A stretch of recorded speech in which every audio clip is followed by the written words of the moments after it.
Hemos sido, como de costumbre, víctimas de nuestra falta de preparación, de nuestro afán de improvisarlo todo y de nuestro exceso de confianza.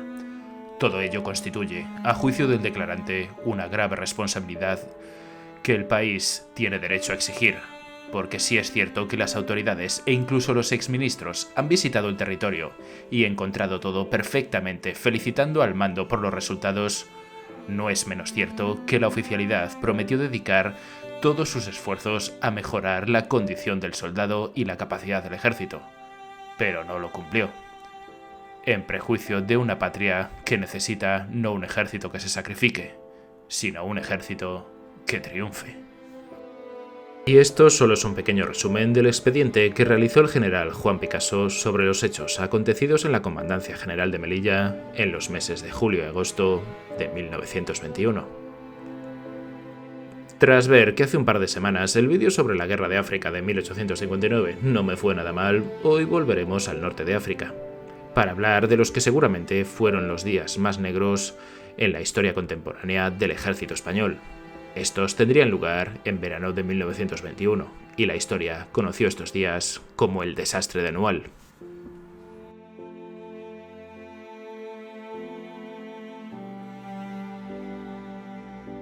Hola, ¿qué tal? ¿Cómo estáis? Bienvenidos a un nuevo vídeo en el que, como veis, hoy trataremos un tema trágico en la historia de España, como fue este desastre de Anual, el cual tuvo lugar, como ya os he comentado, en la Guerra del Rif. Y durante este vídeo responderemos a varias preguntas, como por ejemplo, cómo fue el contexto de esta tragedia, por qué precisamente en esta zona del protectorado, hubo algún episodio heroico de valentía dentro de lo que fue toda esta tragedia y sobre todo, ¿se pudo haber evitado? Pues para ello habría que irse a los primeros años del siglo XX, más concretamente a marzo de 1912, y entonces, mediante el Tratado de Fez, Francia y Marruecos establecieron formalmente el Protectorado de Marruecos. Mediante este tratado, el sultán marroquí sería alguien manejado por el gobierno francés, y a finales de ese mismo año, el país galo cedió el norte del protectorado a la España de Alfonso XIII. ¿Y cuál era el pretexto que tenían los franceses para hacer esto? Pues apoyar al sultán ante cualquier levantamiento armado para inaugurar un régimen que permita introducir reformas y asegurar el desarrollo económico del país. Así, de esta forma, nacía el protectorado español en Marruecos. Un territorio rural bastante abrupto, con una orografía complicada y sin apenas redes fluviales, y sobre todo habitada por unas tribus insumisas bereberes conocidas como las cábilas, con las cuales España tenía un reto muy complicado por delante: controlar y pacificar a las cábilas rebeldes, algo que desde luego no iba a ser tan sencillo como se creían los políticos españoles. Por su parte, los rifeños de entonces eran gente de difícil trato, de espíritu hostil y belicoso, acostumbrados a las penurias y expertos en la supervivencia. Los pacos, como fueron conocidos entre los españoles por el sonido de sus fusiles, tenían una puntería endiablada y conocían el terreno como la palma de su mano. Enaltecidos por los cadíes, más rebeldes y apaciguados con el brillo de la peseta, los rifeños tan pronto estaban a bien con los españoles como practicaban el tiro al recluta. Por entonces el gobierno español, con su rey a la cabeza, lo tenía más que claro: España tenía que consolidar su presencia en el protectorado, y el ejército sería el encargado de ello. Ya en diciembre de 1912 se creó la Comandancia General de Melilla, y en 1920 el puesto de general sería ocupado por un hombre clave en el tema que nos ocupa hoy, Manuel Fernández Silvestre.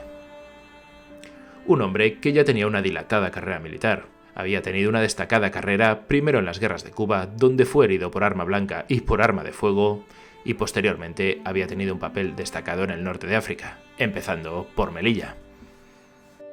Digamos que este hombre por entonces conocía muy bien el terreno, ya que llevaba ya unos cuantos años allí.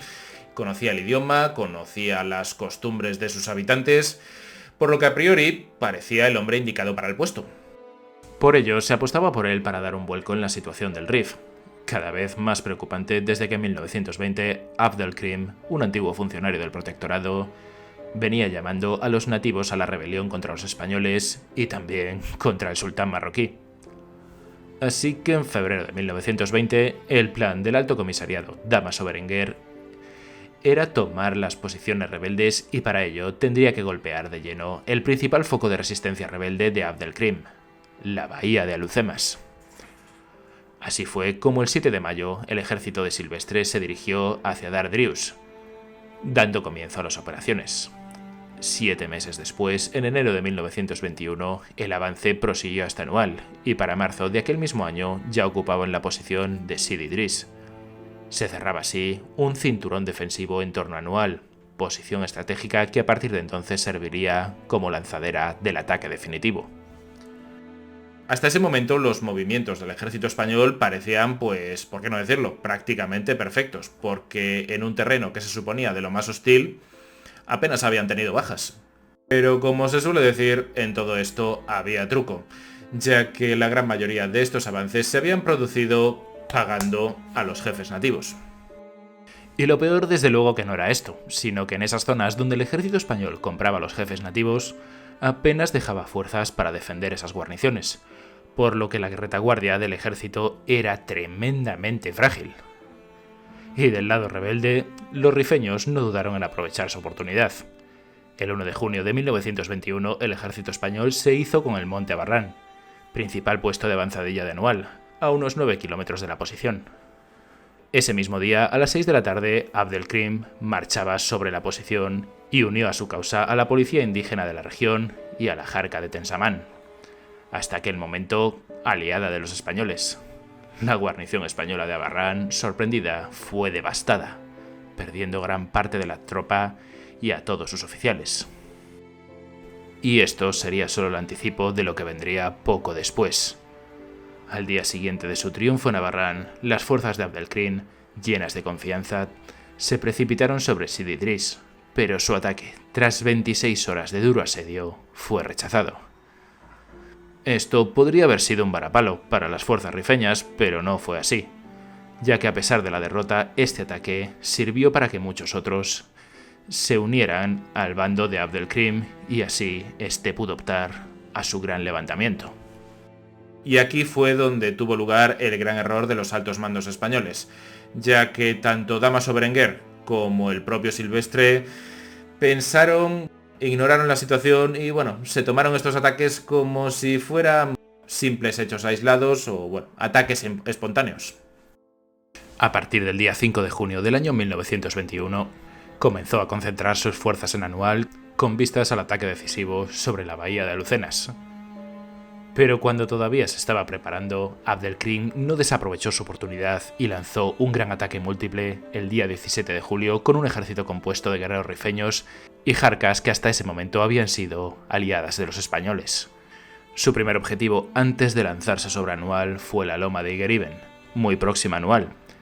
Allí esperaba una escasa fuerza del regimiento de Ceriñola dirigida por el comandante Benítez, quienes bajo el lema «Los de Igueriben mueren, pero no se rinden», lograron plantar cara durante 5 días, hasta el día 22 de julio, cuando para entonces, sin agua ni munición, cayó el cerco de la loma.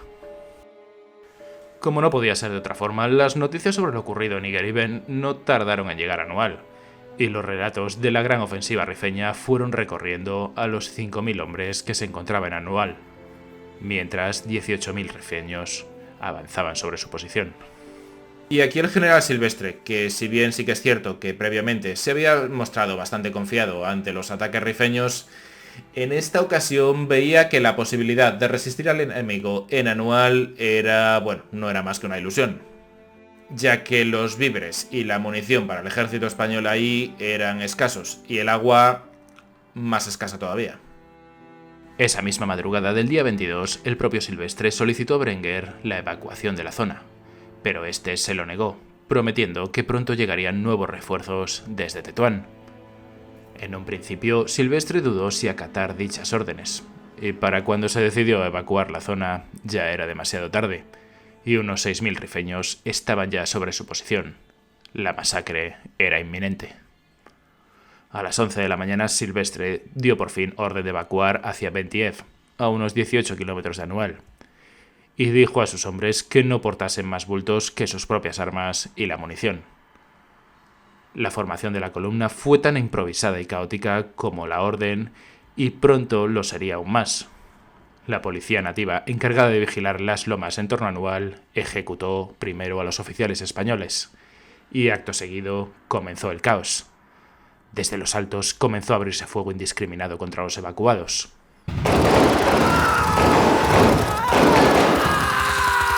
Y aquí, como no podía ser de otra manera, tras esta primera acción estalló el caos entre la tropa española y los oficiales se vieron totalmente incapaces de controlar a unos soldados que eran presa del pánico. Por si fuera poco, los convoyes de huida entorpecieron aún más la retirada y facilitaron aún más, si cabe, el trabajo de los rifeños, que solo en ese momento acabaron con la vida de 687 personas, incluida la del propio general Silvestre, que supuestamente había perdido toda la esperanza y se quitó la vida.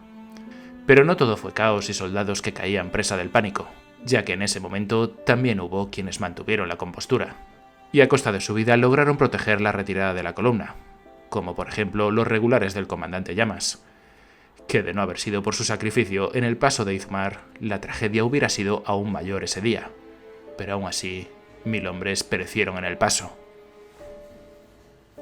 La riada de huidos continuó dispersándose por toda la geografía, quedando a merced de los nativos que, como era de esperar, no tuvieron piedad. El general Navarro, al enterarse de la evacuación, se trasladó al frente y se hizo cargo de los supervivientes llegados de Dartrius, donde procederá a organizar y a efectuar la retirada hacia el Batel. Poco antes de llegar al río Igán, un nuevo ataque provocó una nueva estampida en la retirada, pero cuando parecía que la hecatombe iba a ser aún peor, unos centenares de jinetes del regimiento de Alcántara iban a protagonizar uno de los actos más heroicos de toda nuestra historia. Allí, el jefe de los jinetes, el teniente coronel Fernando Primo de Rivera, primero calmó a los que huían, obligándoles a hacerlo ordenadamente, mientras él y sus casi 700 jinetes podían protegerles. De esta forma dieron protección a los casi 5000 hombres que huían hacia zona segura. Mientras que sus compañeros escapaban, el teniente coronel lanzó una poderosa arenga a sus hombres justo antes de lanzarse contra su enemigo, en las que iban a ser sin duda sus últimas cargas. ¡Soldados! Ha llegado la hora del sacrificio. Que cada cual cumpla con su deber. Si no lo hacéis, vuestras madres, vuestras novias, todas las mujeres españolas dirán que somos unos cobardes. Vamos a demostrar que no lo somos. Ante la perspectiva de una muerte segura, los jinetes siguieron a su teniente coronel y no vacilaron en lanzarse a campo abierto y a pecho descubierto en auxilio de sus compatriotas. 4 cargas sucesivas consiguió acometer el regimiento, y cada vez con menos efectivos. Al final de la jornada, de los 691 jinetes que la iniciaron, tan solo 83 pudieron mantenerse en pie. El 80% de los jinetes de Alcántara murió y un 12% más fue capturado. La carga de Alcántara hizo ganar a la columna de Navarro un tiempo de oro que le permitió alcanzar el fuerte del Monte Arruit. La columna siguió avanzando y tras 6 días de sufrir un enorme número de bajas, lo que quedaba del ejército de Anual eran ya poco más de 3000 personas, los cuales estaban bajo el mando del general Navarro, y bueno, todos ellos por fin, tras estos 6 días, pudieron llegar al Monte Arruit, donde a priori se creyeron que si no estarían a salvo del todo, sí que desde allí podrían tener la posibilidad de recibir refuerzos, pero una vez más, nada más lejos de la realidad. Y es que ese mismo día que llegaron al monte, en apenas unas horas fueron cercados por el enemigo. A pesar de que la aviación española trató de abastecer a la tropa sitiada, la moral y la energía de estos estaba completamente devastada. Sin víveres y sin posibilidad alguna de recibir refuerzos por parte de los altos mandos, al general Navarro no le quedaba otra que rendir la plaza, bajo previo acuerdo de respetar y escoltar a los heridos y rendidos hasta Melilla. Pero nada de esto fue respetado.